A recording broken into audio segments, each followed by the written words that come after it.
নমস্কার, আমি বুদ্ধদেব আর এই ধর্মনগর পর্দায় আপনাদের স্বাগত জানাই। আসন্ন দুর্গাপূজা আসছে, প্রত্যেকটি রাজ্যবাসী বুকে আনন্দের জোয়ার বইছে। সেই দিকে লক্ষ্য রেখে আমরা এসে পৌঁছেছি উত্তর ত্রিপুরার সুনামধন্য ক্লাব পদ্মপুর ক্লাব। তাদের কি কি থিম আছে বা তারা এই দুর্গাপূজাতে কি কি আকর্ষণ নিয়ে আসছেন সেই সম্পর্কে আমরা তাদের সঙ্গে আলোচনা করব। আমরা উত্তর ত্রিপুরার ধর্মনগরের সুনামধন্য ক্লাব পদ্মপুর ক্লাবে এসে হাজির হয়েছি। আমরা যারা পূজার দায়িত্বে আছেন, সেক্রেটারি আছেন, প্রেসিডেন্ট আছেন, তাদের সঙ্গে কথা বলবো যে তারা এই পুজোতে কি কি আকর্ষণীয় জিনিস নিয়ে এই পূজা শুরু করেছেন। স্যারের কাছ থেকে ওনার নাম জানতে চাইবো। স্যার, আপনার শুভ নাম? আমার নাম চন্দন কুমার দেবনাথ। এই ক্লাবের আমি কালচারাল সম্পাদক এবং এবারের পুজো কমিটির সভাপতি। আমার সাথে রয়েছেন পুজো কমিটির আরেকজন সভাপতি নিবলু রায়। এবার যে পুজোটা আপনারা করতে যাচ্ছেন সেই পুজোর থিমটা কি? আমরা এবছর কোনো থিম বেসিক পুজো করছি না। আমরা যে পুজোটা করছি একটা প্যান্ডেল তৈরি করছি, বিখ্যাত প্যান্ডেল। আপনারা দেখতে পারবেন আসলেই ধর্মনগরের মধ্যে সারা জাগানো পুজো হচ্ছে পদ্মপুর ক্লাবে এবার। এবং আকর্ষণীয় কিছু বিষয় রয়েছে যা আমি খুলাসা করতে পারবো না এই মুহূর্তে। আমাদের ভিতরের কাজ সমাপ্ত, অদ্ভুত কাজ হয়েছে ভিতরে, আমরা কাউকেই প্রবেশ করতে দিচ্ছি না। আকর্ষণীয় কাজ হয়েছে ভিতরে। যারা দর্শনার্থীরা আসেন তারা নিশ্চয়ই এত দূর এসে নিশ্চয়ই সফল হবেন আমাদের এই প্যান্ডেলটি দেখে, এই আশা রাখি আমরা।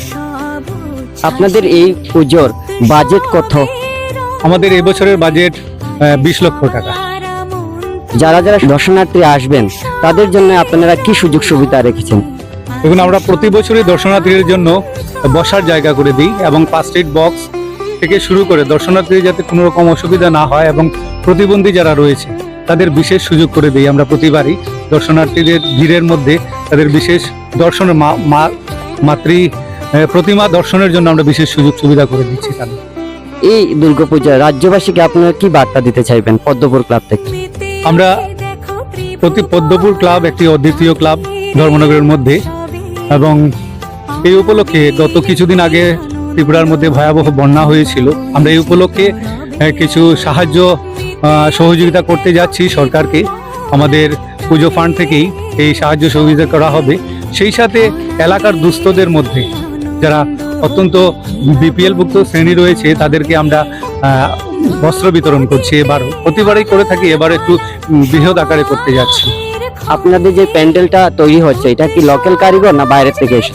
আমাদের এবারের শিল্পী কলকাতা থেকে আগত, এবং লাইটিংও থাকছে চন্দননগরের, এবং মূর্তি যিনি উনি কলকাতা থেকেই শিখে এসছেন। আমরা স্থানীয় শিল্পী, কিন্তু মূর্তি দেখলে আপনারা বুঝতে পারবেন উনি যে মানে কুমারটুলির কারিগর।